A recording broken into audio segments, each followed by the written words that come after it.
Actualidad Radio, la información nunca sonó tan bien.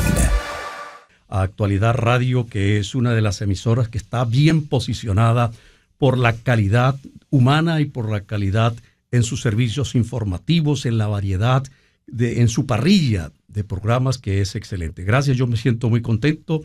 Es primera vez que visito esta emisora. ¿Ah, sí, padre? Sí, porque bueno, tú sabes que alguien tiene que ir abriendo caminos. Sí.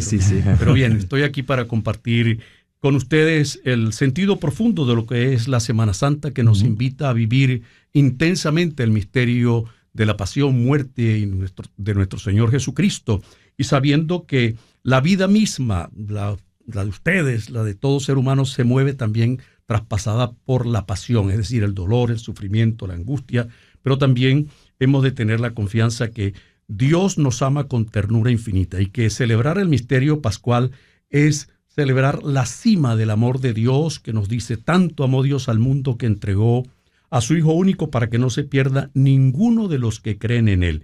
Y mucha gente todavía se sigue preguntando: ¿cómo es Dios? ¿Dónde está Dios? ¿Dónde habita Dios? Y el lugar donde Dios habita es el corazón humano, porque somos espíritu, criatura divina y eterna. El espíritu humano y el alma es inmortal. Por lo tanto, esta Semana Santa también nos invita a movernos en esa tensión, el vigor de la tensión entre la oscuridad y la luz, entre la muerte y la vida, porque a veces creemos que nuestro problema o mi problema es el mayor del mundo, pero todo tiene respuesta y solución. Por eso nosotros nos preparamos para celebrar el misterio pascual, que es la resurrección. Y me permito explicarle en modo sencillo qué es la Pascua. La Pascua significa el paso de Dios, el paso de una situación a otra, lo que se llama las isotopías. Es el paso de la oscuridad a la luz, del dolor al gozo, de la desesperanza a la esperanza, es decir, el paso de la muerte a la vida. Por ello, hoy podríamos decir: ¿cómo pagaré al Señor todo el bien que me ha hecho? Todos nosotros participamos de esa vida divina, porque el gran proyecto de Dios nos lo revela la Sagrada Escritura en el capítulo 8 del Salmo número 8. La gloria de Dios es la felicidad del hombre viviente. Me toca escuchar en confesiones, en muchas situaciones, tanto dolor, tanta angustia, tanto sufrimiento, y me ha venido en estos días preguntarle a cada persona: ¿te puedo hacer una pregunta?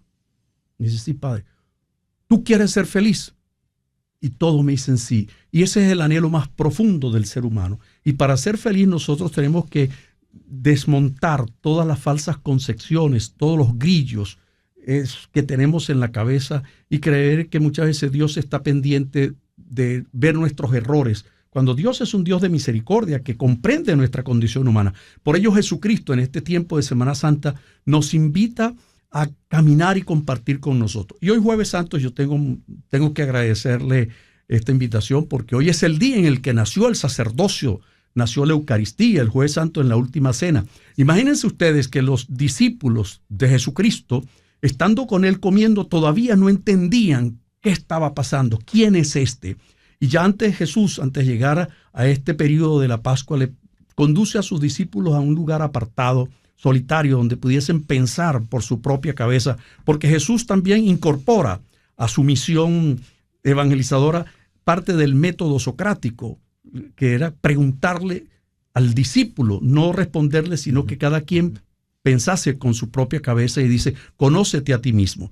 Por ello, Jesús le pregunta a sus discípulos: ¿quién dice la gente que soy yo? ¿Quién soy yo? El yo de Jesús está representado, que es la vida. Dios no tiene nombre. El nombre que le hemos puesto, Yahvé, que se escribe del hebreo con la J, la H, la W, la H, se pronuncia Shruat, es como decir espíritu, respiro, aire. Por ello, Jesucristo, cuando aplica, definiéndose, que le preguntaban, y Pedro dice: tú eres el Mesías, el Hijo del Dios vivo. Lo interesante es que el Jueves Santo Jesús se reúne con la condición humana. Pedro lo niega, Judas lo vende, los otros lo dejan solo, y esa es tu condición, mi condición, que a veces sentimos emociones, pero hay momentos en que somos débiles. Y por ello el Espíritu de Dios, que es espíritu de fortaleza, de sabiduría, de conocimiento, es el que nos va capacitando para tener hambre y sed de verdad. Y esa verdad se ha manifestado en el Mesías, el ungido. Ahí eso es lo que significa el nombre de Cristo. Y por ello el profeta Isaías en el capítulo 61 nos dice: el Espíritu del Señor está sobre mí porque me ha ungido. Es decir, el único sacerdote realmente consagrado desde la creación ha sido Jesucristo. Por tanto, nosotros no celebramos que Jesucristo nació hace 2025 años. Jesucristo es eterno, nos lo dice el prólogo de San Juan. En el principio existía la palabra y la palabra estaba en Dios y la palabra era Dios. Y cómo nosotros aquí a través de estos instrumentos maravillosos nos comunicamos o podemos extender nuestro pensamiento, nuestras emociones, nuestra situación a través de la palabra. Entonces bien decía aquel filósofo francés René Descartes: cogito ergo sum, pienso luego existo. Yo en mi tesis de comunicación le cambié el nombre y dije pienso luego hablo. Es decir, el acto de habla es lo que nos capacita a nosotros para conocernos, preguntarnos, interpelarnos y ver cuál es el sentido de mi existencia, qué estoy haciendo con mi vida. Pues este Jueves Santo es cuando Jesucristo reúne a sus discípulos y les da lo que se llama el mandato supremo. Ellos todavía no entendían nada. Le dice: tome el pan, que es un elemento de la cotidianidad de la familia. Tomen, esto es mi cuerpo. Todos sabemos nosotros lo que es un símbolo, ¿verdad? Un símbolo es un signo visible de una realidad invisible. Representación. Es decir, exacto. Tú ves la bandera de tu país, tú dices, wow, pero ahí no está tu país, ni está el mío. Pero es un símbolo que te habla de una realidad invisible superior a eso. Por ello Jesús toma estos elementos propios de la cultura de su época para garantizar la presencia eterna en espíritu y en verdad. Yo estoy con usted.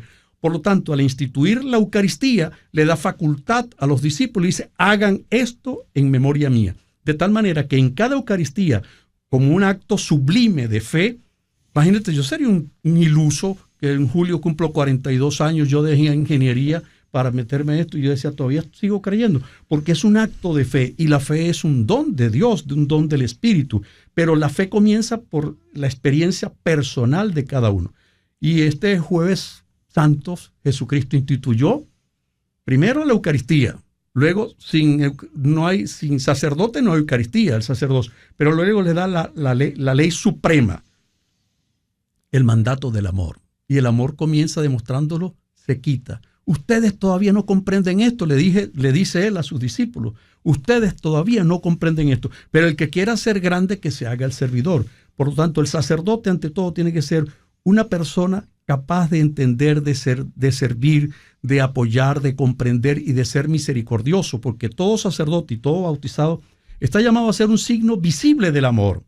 Ya puedo yo ir a la iglesia, darme golpes de pecho, rezar mucho rosario, ayuno, pero si yo no tengo caridad, comprensión, si yo no soy una persona amable, comprensiva, responsable, honesta, por lo tanto el Espíritu es lo que nos capacita para desarrollar las virtudes. La virtud como la honestidad, la sinceridad, la verdad, la amistad, la solidaridad. Entonces nosotros nos movemos siempre en esa tensión. Por ello Jesús nos dice: yo estoy con ustedes todos los días. Felicito a todos los sacerdotes en sus días y le pido a toda la gente que rece por nosotros, que esto no es una vocación fácil, esto es muy duro, esto es más duro que un matrimonio.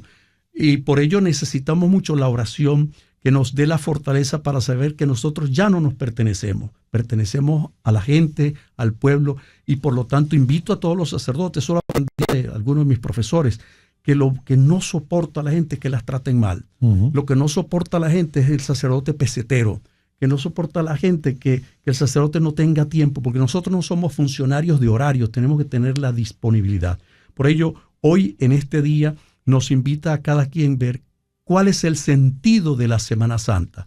Es un momento para reflexionar, para pensar, porque estamos en la cultura de la instantaneidad, de lo superficial, estamos llenos de información, no hay un momento para encontrarnos con nosotros mismos, para poder alabar, agradecer, bendecir y estar contento con lo que eres, con lo que tienes. Por lo tanto, esta Semana Santa es un misterio de amor y que nosotros, los cristianos, tenemos que tener plena conciencia de que anunciamos a Jesucristo el mismo ayer, hoy y siempre. La Semana Santa es parte de una etapa de todo el calendario cronológico de la vida de Jesucristo que nos va a conducir a Pentecostés. Venimos de la Cuaresma, que son 40 días. Ahora, a partir del domingo, empezamos 50 días hasta llegar a los 50 días, hasta que el Espíritu Santo ilumina las mentes de los discípulos. Miren que ellos tuvieron el privilegio de comer, de caminar, de observar los milagros, todas las acciones y actitudes de Jesucristo, y no entendían, no comprendían. Por lo tanto, también nosotros en este tiempo de Semana Santa y siempre tenemos que pedirle a Dios que infunda su Santo Espíritu, espíritu de conocimiento, espíritu de armonía, espíritu de paz, espíritu de tener hambre y sed de amor. Por ello, el mismo Jesús le dice a sus discípulos, a Dios nadie le ha visto jamás, pero todo el que ama ha nacido de Dios y conoce a Dios porque Dios es amor. Y no lo estoy diciendo como teólogo, lo dice nada más estos grandes científicos, Albert Einstein, cuando en una de las cartas que le escribe a su hija dice que ha descubierto la energía, la fuerza que es capaz de crear y transformar todo, que es más poderosa que todas las bombas atómicas, y esa fuerza se llama el amor. Y el amor es Dios. Lo dijo Albert Einstein, no lo digo yo. Entonces, ¿qué significa? Que el amor es la fuerza que da sentido a nuestra existencia. Por lo tanto, esta Semana Santa es una oportunidad maravillosa para desarrollar nuestra capacidad de amar. Y hago una reflexión sencilla con el Salmo 144. Dios es bueno y cariñoso con todas sus criaturas, lento a la ira, rico en piedad y misericordia. Y el capítulo 1 del Génesis nos dice que nos parecemos a Dios, nos creó a su imagen y semejanza. Yo puedo ir a misa, pero si tengo una cara de piedra, vivo amargado o amargada. O también la norma de oro que nos da Jesús, no hagas a otro lo que no quieres que te hagan, trata a los demás como quieres ser tratado. Padre, mi gran duda en estos tiempos, y quisiera escuchar su opinión, es por qué, sabiendo que el amor es lo más grande, incluso las personas que han sido padres y madres que han experimentado la cercanía a ese gran amor, ¿no? Para quienes no somos padres quizás no nos hemos acercado a esa experiencia, ¿por qué aún el amor no es lo elegido? Seguimos eligiendo el miedo, seguimos eligiendo el enfrentamiento, la confrontación. Es decir, un diagnóstico rápido del mundo, el amor no es lo que es el gran regalo que no usamos. ¿Por qué? Porque siempre hay fuerzas en el universo, en la creación, que son adversas al amor. La intriga, la envidia, el odio, el resentimiento. Cuando una persona está insatisfecha, se producen desórdenes mentales.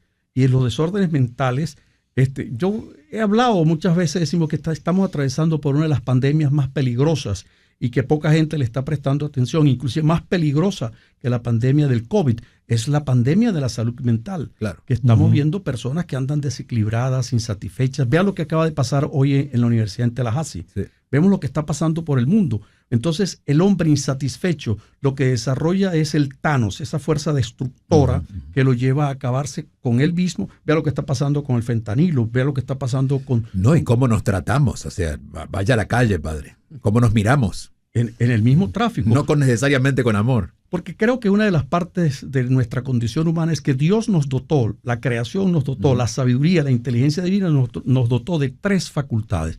Inteligencia, voluntad y libertad. En la medida que nosotros desarrollamos nuestra inteligencia, podemos controlar nuestras emociones. Y eso es muy importante hoy, porque a veces explotamos por nada. A veces creamos discusiones estériles, rivalidades. Y hay lo que se llama patologías que nos están confundiendo, y ahí podemos entrar todo en el ámbito de la psicología conductual. ¿Y no siente allí que la Iglesia ha facilitado que podamos comprender un poco más a Dios? Digo, porque lo que faltaría es educación, ¿verdad? Educarnos un poco más en el espíritu. El papel fundamental de la Iglesia primero es proclamar a Jesucristo el mismo ayer, hoy y siempre. O el sacerdote está llamado a ser alter Christi, otro Cristo. ¿Y cómo educamos? Con el ejemplo, con la entrega. Entonces tenemos que aprender a ser amables, comprensivos y volver a los fundamentos, porque estamos en la cultura de la instantaneidad, donde lo sólido se desvanece. Y para ello hay proyectos globales. Eso bien lo definía McLuhan. Estamos en la aldea global. Entonces, lo sólido se desvanece. Se desmoronan todos los fundamentos. Vemos lo que está pasando en este país. Y todo es líquido. Todo es líquido. Hasta el agua se te escapa de las manos. Entonces, se destruye la familia. Se confunde en la creación de los géneros, que inclusive cuando yo tengo que predicar, tengo que tener cuidado porque no sabes si te demandan o te acusan. Claro. Entonces, claro. El hombre pareciera, la persona que tiene miedo a la verdad. Y Jesús nos dice, conocerán la verdad y la verdad los hará libres. Y por lo tanto, cuando decía mi abuelita, el que no la debe, no la teme. Caminar con la frente en alto. Es cuando usted es coherente. Y la virtud fundamental es la integridad de vida. ¿Y cómo se logra esa integridad? Ejercitando la voluntad, ejercitando tus pensamientos, tu conducta, orientando tu conducta. Si tú quieres ser feliz, tienes que esforzarte en ser cada día mejor persona. Tienes que sacar lo mejor que tienes de ti y comprender que el mundo es distinto. Hay más de 10.850 millones de personas. Ninguno es igual a otro. Somos distintos, pensamos distinto. Entonces, la pluralidad desde la diversidad. Por lo tanto, yo he luchado siempre por la libertad, y he enfrentado a todos aquellos que pretenden instaurar un modelo único, totalitario, una única forma de pensar, de ver el mundo, conculcan la libertad humana y en nombre de los pobres, de la igualdad hacia abajo. No, por lo tanto, la Iglesia tiene como misión fundamental trabajar por la libertad del hombre, de la persona humana, de sus derechos, promover el desarrollo del ser humano, y no podemos quedarnos callados. Vean lo que está pasando en Nicaragua, la expulsión de la iglesia, lo que está pasando en Venezuela, lo que está pasando en Cuba. La iglesia no puede quedarse callada. Tenemos que alzar la voz y por eso nos tenemos que volver incómodos. El mismo Jesucristo fue muy incómodo. Los sumos sacerdotes lo sentenciaron, lo calumniaron, lo enjuiciaron. En Jesucristo esta Semana Santa se sintetiza todas las violaciones de los derechos humanos que cualquier persona puede haber pasado. Lo que está sucediendo con estos criminales, que ahora hay una confusión grandísima, que por qué mandaron a este y por qué lo sacaron, por qué los mandan para El Salvador, porque las personas que están creando inseguridad, violencia, no pueden convivir con el común, tienen que estar recluidos en el lugar que les corresponda. Precisamente nosotros tenemos que ver que este tiempo de Semana Santa es un tiempo de revisión. Yo creo que todos tenemos vehículos, ¿verdad? Y cada cierto tiempo, cada 3.000 millas, tenemos que ir a cambiar el aceite, rotar las gomas, cambiarle.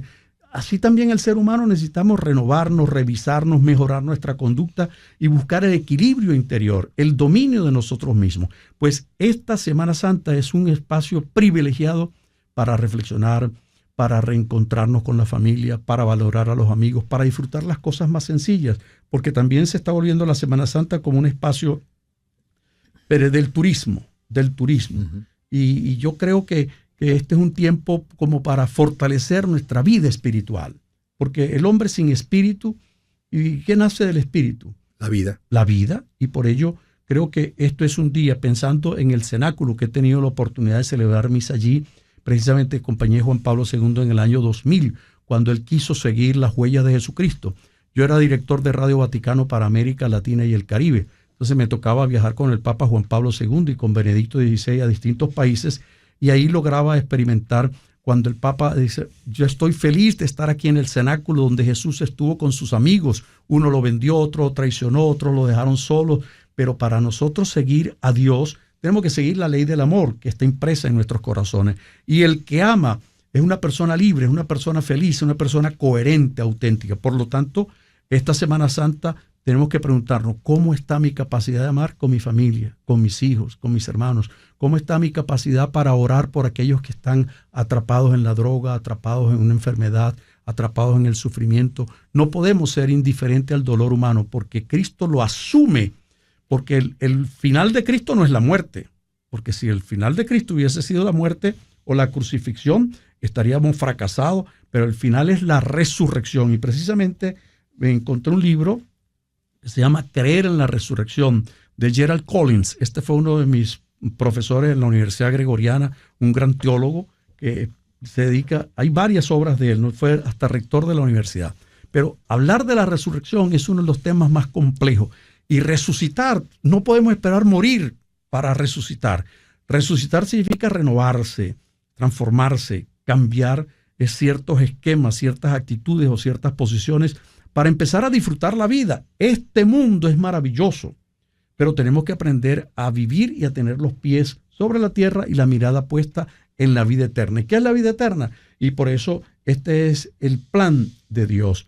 La vida eterna es creer en Dios Todopoderoso y en Jesucristo, su enviado, que no vino a que lo mataran, a que lo crucificaran, porque Él dice: no me la quitan la vida, yo la doy, la entrego. Entonces es un acto de amor, es un acto de entrega sublime para devolver la esperanza, porque ¿qué tal? Precisamente cuando asume la muerte es para vencer todas las tragedias humanas y devolver la esperanza y decirnos que sí hay vida después de esta vida. Y hay varios libros que se han escrito, varios autores. Por ejemplo, está La Prueba del Cielo, de Kevin Alexander. Hay otros libros hermosos. Por lo tanto, tenemos que cultivarnos. y descubrir que el único sentido de tu existencia es que seas feliz, que cada quien está llamado a construir su propio proyecto de vida, que puedas elegir siempre, y Jesús nos los dice, la palabra de Dios nos dice en el himno al amor de la carta a los Corintios, busca siempre los carismas mayores. Ya puedo tener fe como para mover montañas, dejarme quemar vivo, pero si no tengo amor, nada soy. El amor es compasivo, misericordioso, el amor todo lo puede, todo lo comprende, y no hay amor sin perdón. El perdón es expresión de ese amor. Imagínense que Jesucristo en la cruz, lo primero que le sale, ya cuando están en sus últimas 7 palabras, la primera es, Padre, Padre, perdónalos porque no saben lo que hacen. Y aquel ladrón en la segunda palabra, hoy estarás conmigo en el paraíso. Tenemos que robarle a Dios la vida divina. Y esa vida divina hay que robársela con nuestro comportamiento. Primero, reconocer nuestras miserias. Como bien nos dice el Salmo 50. Misericordia, Dios mío, por tu bondad, por tu inmensa compasión. Borra mi culpa, lava del todo mi delito, limpia mi pecado. Devuélveme la alegría y la salvación. ¿Usted sabe cómo no podemos sentir la acción y la presencia de Dios? Cuando nos llenamos del veneno que el demonio siembra, el orgullo, la soberbia, la vanidad, la arrogancia, y hay patologías. El psicópata no tiene sentimiento de arrepentimiento, el psicópata manipula, el psicópata engaña, miente con un cinismo, y nosotros estamos al servicio de psicópatas, peor que psicópatas, de estructuras criminales, y por lo tanto Jesucristo asumió todas las estructuras equivocadas de la maldad, de la injusticia, del odio, y lo vence rompiendo los paradigmas o las formas que los grupos religiosos lo tenían en su época, y esos siguen funcionando hoy. Por lo tanto, esta es una tarea maravillosa que esta Semana Santa nos permite a nosotros contemplar cómo Dios se manifiesta en nuestra vida y decirle, ¿qué quieres de mí, Señor? Ayúdame a crecer, ayúdame a ser mejor persona, ayúdame a fortalecer mi vida espiritual. Padre, yo me imagino que la pregunta que le voy a hacer se la tienen que haber hecho miles de sacerdotes a lo largo de sus vidas, y usted particularmente seguro se la ha hecho en varias ocasiones, y deben haberse hecho tratados y conferencias y disertaciones, muchísimas dentro del marco de la cristiandad y de la Iglesia Católica en los últimos 2000 años. Y tiene que ver con la interrelación entre entre la salvación y el sufrimiento. En joyería, por ejemplo, hay un principio, el oro viene mezclado con piedras y con impurezas en la mina, y cuando lo sacan para purificarlo, lo someten a una antorcha de alta potencia de fuego, y el fuego quema las impurezas y deja el oro en su máxima pureza. Los grandes santos de la cristiandad, San Padre Pío de Pietrelcina, Santa Teresa de Ávila, San Martín de Porres, San Vicente Ferrer, todos fueron gente que no vivieron ni en la opulencia, ni en los grandes festines, ni en borracheras, sino más bien fueron gente marcada por un sufrimiento continuo de vida. Y fue ese sufrimiento el que les permitió entonces la purificación de llegar a la santidad. Mucha gente se le mueren hijos a destiempo. Acabamos de enterrar a un compañerito del hijo mío de 16 años que murió de un infarto en pleno juego de polo acuático en una piscina. 231 personas murieron en República Dominicana la semana pasada.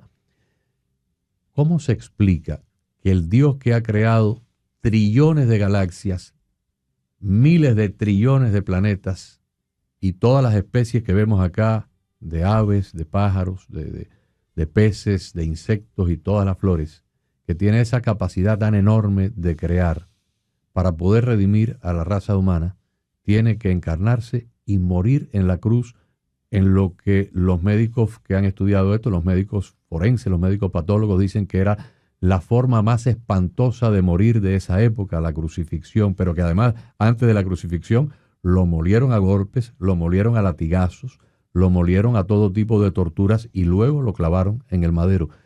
¿Cómo es posible que se explique para el cristiano tibio o para el que no es cristiano la interconexión entre la salvación y el sufrimiento?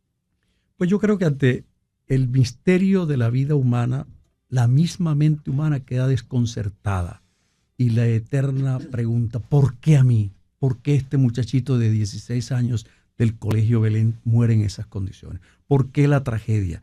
Y a mí me remite eso a lo que es el capítulo 3 del libro de la sabiduría. La vida de los justos está en las manos del Señor. Aunque parezca lo absurdo, un escándalo, fue probado como se prueba el oro en el crisol. Es decir, que el sufrimiento forma parte de la historia personal, forma parte de la historia humana, forma parte de ese proceso de purificación. Fue probado como se prueba el oro en el crisol. Y el sufrimiento muchas veces sirve para dos opciones: buscar a Dios o apartarte de Él.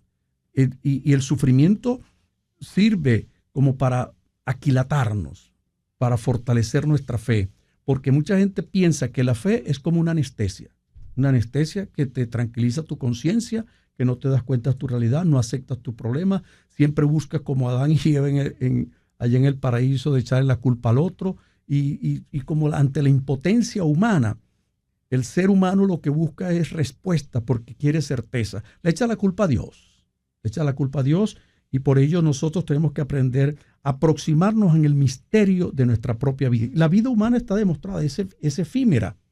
Y como bien nos dice el capítulo 3 del Eclesiastés, todo tiene su tiempo y su momento. A unos primero, otros después. No podemos definir. Si yo pudiera salir de aquí y comprarme un seguro de vida que me garantizase, yo comprara 200 años más de vida o 100 años más de vida para seguir viviendo. Pero esto solamente se puede aceptar cuando hay un sentido profundo de fe, de anhelo, de felicidad. Dios nos da signos, señales, y esos señales nos tienen que ayudar a purificar nuestro espíritu, fortalecerlo, mejorarnos, aquilatarnos, porque yo tengo que esforzarme cada día en crecer, pero no puedo crecer en músculo como vamos al gimnasio para ver quién tiene más cuerpo, sino también crecer espiritualmente, que es lo que te capacita para afrontar, como decían los estoicos, que las adversidades no sean como un obstáculo, sino como una oportunidad para fortalecer tu espíritu, tu voluntad, para levantarte. Porque en la misma palabra el Señor nos dice, ponte de pie, levántate, no te quedes estancado. Cuando estás sacando a Lot de allá de esas tierras de Nínive, le dice, no mires hacia atrás. Porque tenemos esa tendencia a quedarnos anclados en el pasado. Y lo que pasó, ya pasa. Entonces tenemos siempre que tener esa actitud de apertura para comprender primero nuestra realidad. Es doloroso. Mire, cuando yo veo esta noticia de hoy, que todavía no sé cuántos muertos hay en este tiroteo, que estos son fenómenos, porque yo sí creo, con todo respeto, que yo creo en el poder del demonio. Y el demonio anda suelto, el demonio anda sembrando muerte, odio, destrucción, el demonio anda en el tráfico de droga, en los que hay de aquellos que se hacen ricos generando muerte, hambre, destrucción, en los traficantes de armas, en los traficantes de droga, en el tráfico de personas, en los que destruyen la dignidad de las muchachas, explotándolas. Entonces, nosotros ante eso tenemos que descubrir, no podemos caminar. Estamos llamados a ser hombres y mujeres de luz. Y el hombre de luz, la persona de luz, se distingue por la bondad, por la rectitud, por la integridad de vida. Por ello que tenemos que pedirle a Dios, Señor, tú eres mi luz, tú eres mi fuerza. Me refugio en ti, dame tú la fuerza para comprender y aceptar aquello que no puedo. Hay gente que no le gusta que le hablen de la voluntad de Dios, de la divina voluntad. Y la voluntad de Dios es que el hombre se salve. ¿Cuántas almas? Es un misterio que desborda nuestra capacidad filosófica, racional, antropológica. Por lo tanto, hay que tener una actitud humilde y tener la confianza, Señor, mi vida está en tus manos, protégeme, bendice a mi familia. Cuando descuidamos la oración, que la oración no es repetir Padre Nuestro o Ave María, la oración es ese contacto espiritual de tú a tú, de enamorarnos, de saber que Dios te escucha. Dichoso el que confía en el Señor, le irá bien. Todos queremos que nos vaya bien. Pues esta Semana Santa es una oportunidad maravillosa. Mañana es la Pasión del Señor. Recordar, yo recuerdo cuando iba a Colombia, dirigí un posgrado allá en la Universidad Javeriana y escuchaba por la radio la famosa predicación de las 7 palabras. Eran unas hermosas homilías. Y así cuando pasaba a Brasil lo mismo. Yo creo que es tiempo de nosotros fortalecer nuestra fe y sobre todo nuestra identidad cristiana, porque cada día el principio de Maquiavelo sigue estando vigente. Divide y vencerás. Hubo un presidente, Lyndon Johnson, en Estados Unidos, que logró decir que América Latina no será nuestra mientras sea católica guadalupana, y por eso para el año 2000 programaron crear 200,000 iglesias en Centroamérica. Y entonces ya como los protestantes o los testigos de Jehová eran una lucha constante contra la iglesia católica, la iglesia dejó de pelear, no nos metamos en... Entonces empezaron a crear las iglesias cristianas. Y hoy lamento porque las iglesias cristianas están llenas de católicos mediocres, de católicos que no se preocuparon en educar su fe. Entonces viene cualquiera que inclusive no saben leer algunos y te leen 3 capítulos de la Biblia de memoria. Y por eso la fe hay que educarla, hay que cultivarla. Por ello, todo momento es una oportunidad para descubrirnos, redescubrirnos y purificarnos. Así como se prueba el oro en el crisol, también el dolor es espacio, camino de santificación. Amigo. El padre se sentó a las 6:01, tiene 35 minutos y yo estoy que no...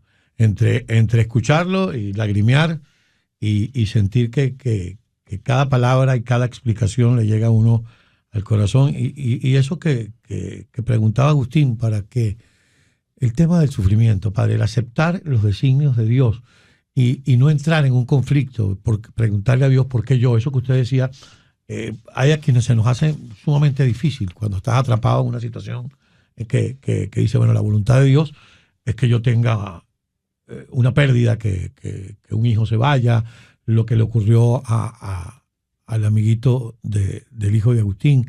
Y uno dice, pero yo pensé, ese niño está con Dios, pero pensé en sus padres.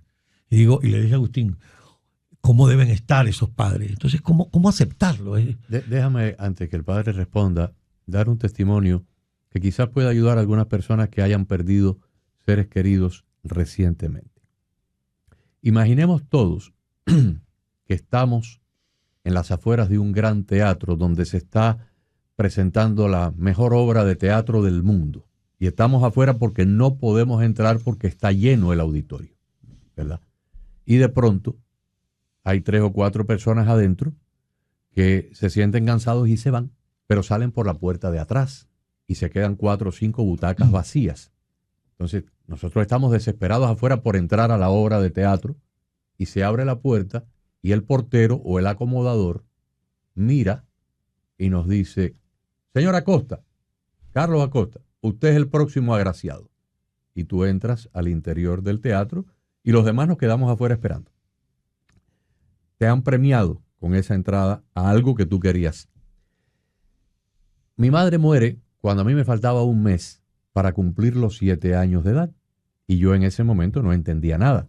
Pero cuando tuve 8 y 9 y 10 y 11 años, me preguntaba por qué yo y por qué gente tan mala como Fidel Castro o como Hitler o como Stalin vivieron largas vidas y mi madre se fue a los 32 años.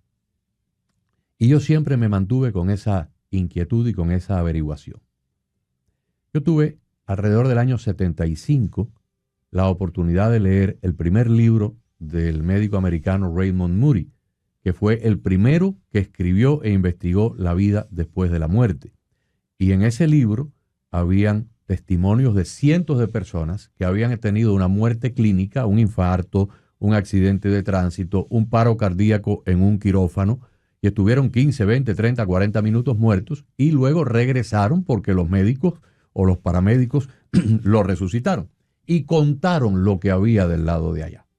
Y cuando contaron lo que había del lado de allá, y todos, personas de todos los países, de todas las culturas, de todos los idiomas, contaban lo mismo, evidentemente habían visto lo mismo. Y ahí yo comprendí la muerte de mi madre. Y yo dije, qué maravilla. Mi madre se ahorró el exilio. Se ahorró el sufrimiento de tener que escoger entre sacar a su hijo del comunismo o separarse de papá y mamá, que eran los padres de ella, mis abuelos que se quedaron en Cuba. Mi madre se ahorró las penurias de tener que ir a otro país y luego venir para los Estados Unidos y haber trabajado en una factoría en Hialeah y haber pasado trabajo y haber cogido autobuses. Mi madre se ahorró todo eso porque la llamaron al Gran Teatro Universal en lo que para mí fue a destiempo, pero para ella fue un premio, porque se fue a los 32 años. Mi padre murió a los 92. O sea, mi padre tuvo 60 años más en este Valle de Lágrimas. Y tuvo que trabajar mucha factoría y coger mucha nieve en Madrid y pasar mucho trabajo. Entonces mi madre se fue antes. Y yo creo que eso me ha dado un sentido mucho más agudo de lo que es la vida en relación a la vida del más allá. Y si hay alguna persona que haya perdido un hijo, que haya perdido un esposo, que haya perdido, no lo vean como una pérdida para usted. Véanlo como un gran premio para la persona que se fue en ese momento. Algunos se fueron a edad ya avanzada, pero otros han ido a edades jóvenes. Es un premio para esa persona para entrar en una vida donde no existe el sufrimiento. Mira, me ha tocado muchas ocasiones en las cuales el sacerdote, cuando va a atender personas que están en la dimensión límite, resulta que me he encontrado personas inclusive que han estado muertas cerebral, muertas neurológicamente, y los médicos han dicho nada, y después han reaccionado, y lo que experimentan es una paz increíble. Yo la experimenté en mi operación corazón abierto. Uno siente una paz que pareciera que nada existe. Entonces, y Cristo resucitado, la primera palabra que brota de su cuerpo y de su conciencia gloriosa es la paz sea con ustedes. Es decir, la paz es un signo vivo de la presencia de Dios. Por eso la misma palabra de Dios tiene fuerza, tiene poder. Y el sufrimiento, el valor del sacrificio nos ayuda a nosotros a confiar en creer que sí hay vida eterna, que sí hay vida nueva. Y Jesucristo nos lo ha dicho. Esa es la garantía. El que cree en mí tiene vida eterna. ¿Y qué significa vida eterna? La empezamos a preguntar de aquí. Mejor calidad de vida, buscar mejores relaciones sociales, familiares, escoger, dime con quién andas y te diré quién eres. Si usted decidió andar con 4 drogadictos, usted será el quinto. Si usted anda con unos borrachos, usted será también de esa fila. Entonces siempre tenemos que ir purificándonos para hacer elecciones coherentes, la opción fundamental de vida. Eso, mira, yo no lo puedo definir porque todavía no estoy muerto, pero yo he escrito estuve muerto, pero ahora estoy vivo. Y Jesucristo en estos días nos va a decir, ¿por qué buscan entre los muertos el que está vivo? ¿Y dónde está Cristo vivo? Miren, en la Eucaristía, aquí. Cuando 2 o 3 se reúnen en mi nombre, allí estoy yo. Cuando hay alegría, cuando hay honestidad, cuando hay deseo de compartir, de valorar el sufrimiento, de compartir los dones, ahí hay vida. Y vida en abundancia. Y eso tenemos nosotros que cultivarlo con frecuencia, con honestidad, porque el único derecho que tenemos es el derecho a ser feliz. Eso es lo que Dios nos propone. Padre, ¿cómo están mirando las próximas generaciones? No solamente porque los jóvenes tienen menos cercanía con la iglesia en general, por prejuicio, por desinterés, pero no está ocurriendo en general, comparado con las otras generaciones anteriores, y los padres no están preparados espiritualmente para guiar a sus hijos como deberían. Desde la iglesia, ¿cómo lo ven? ¿Qué esperan hacer? Porque es una situación grave. Mira, estamos siempre, no es solamente esto en el tercer milenio o en el siglo I, segundo, tercero.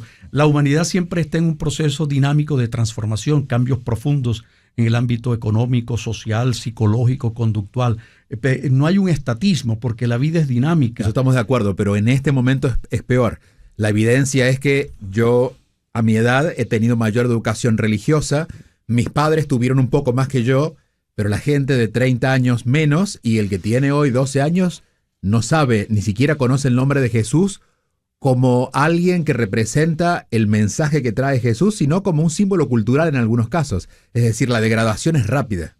Ahí el trabajo de la iglesia tiene que ser, como bien decía Juan Pablo II en una de sus posiciones, discursos, la iglesia tiene que estimular y crear una nueva evangelización, nueva en su ardor, nueva en su expresión, nueva en sus métodos. No podemos quedarnos como la iglesia que rezaba todo en latín, que no está malo, pero tenemos que adaptarnos a los signos de los tiempos. ¿Y se está haciendo?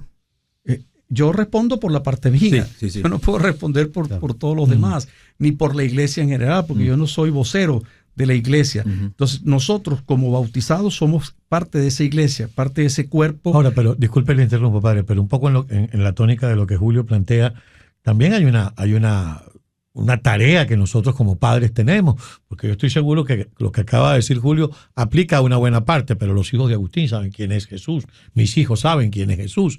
Entonces hay un tema también ahí de la familia, porque si dejamos al muchacho con el teléfono en la mano y la tableta y los juegos de video y no existe esa cultivar la fe en tus hijos, entonces va a pasar eso que Julio dice. ¿Por qué nos bañamos todos los días? Nos bañamos para alejar de nuestro cuerpo los malos olores y la inmundicia.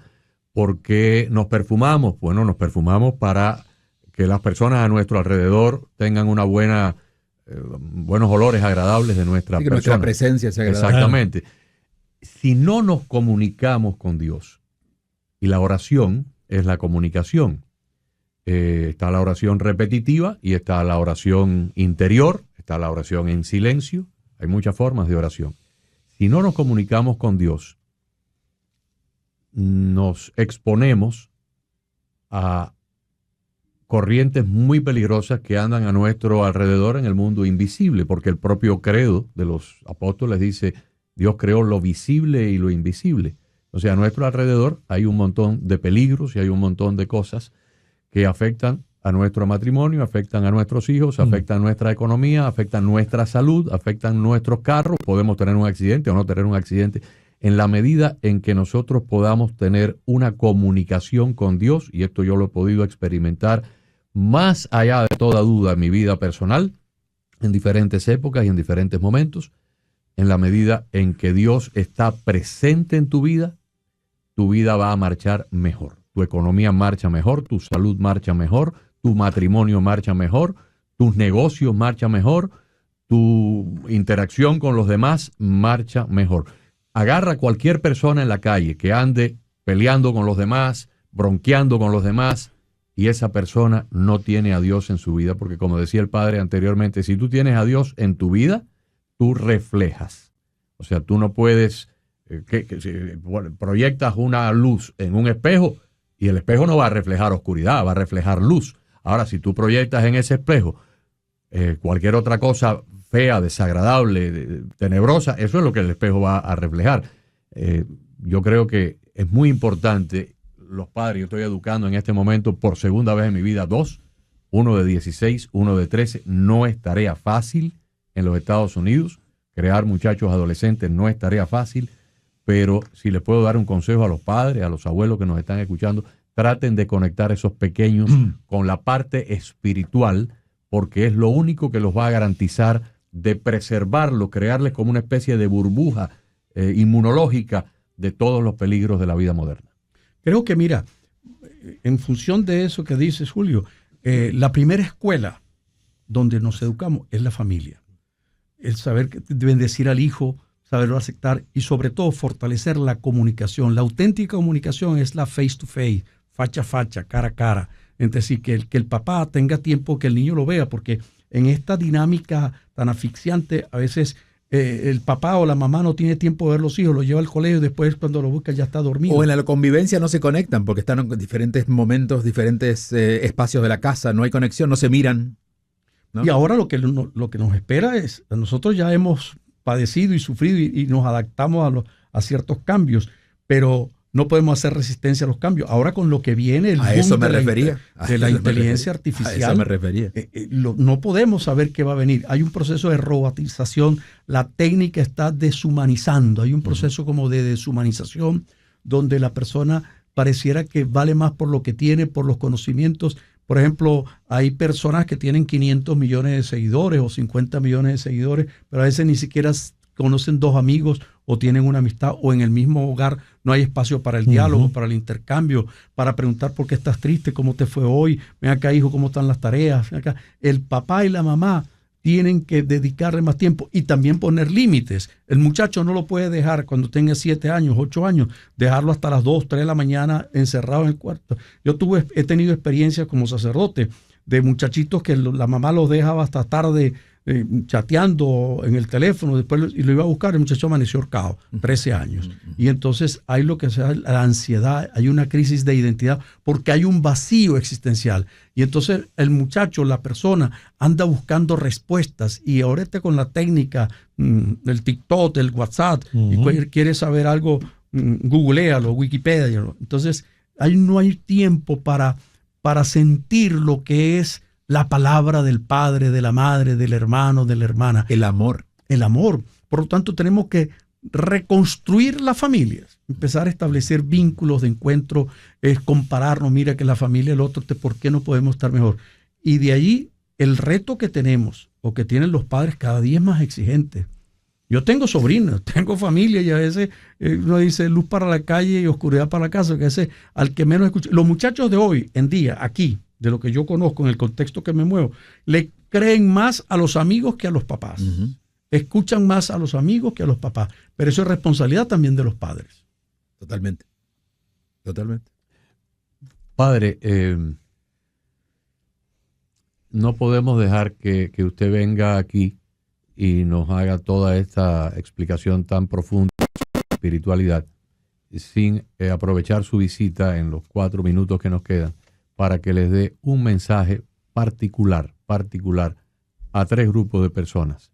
A los venezolanos que quieren el regreso de la democracia a su país, a los nicaragüenses que están viviendo en este momento por una persecución diabólica de un par de seres de la más profunda oscuridad, que son la primera pareja de allí de Nicaragua del gobierno, y para los cubanos que llevan ya más de 65 años de dictadura.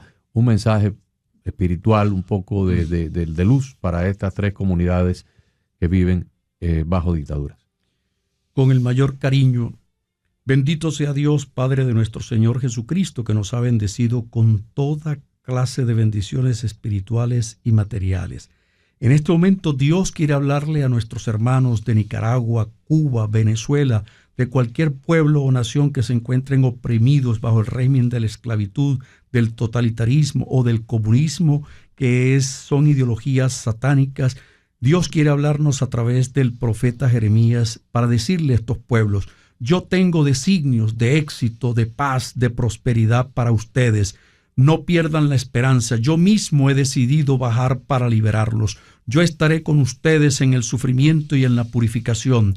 Que el sacrificio de Cristo, que después de pasar tanto sufrimiento, es el sacrificio y la pasión que se actualiza.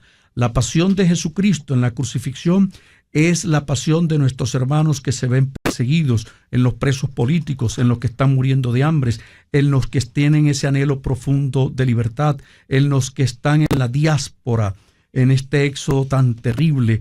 Más de 8 millones de venezolanos, los nicaragüenses, que le quitan la nacionalidad, la identidad, que le conculcan todos sus derechos.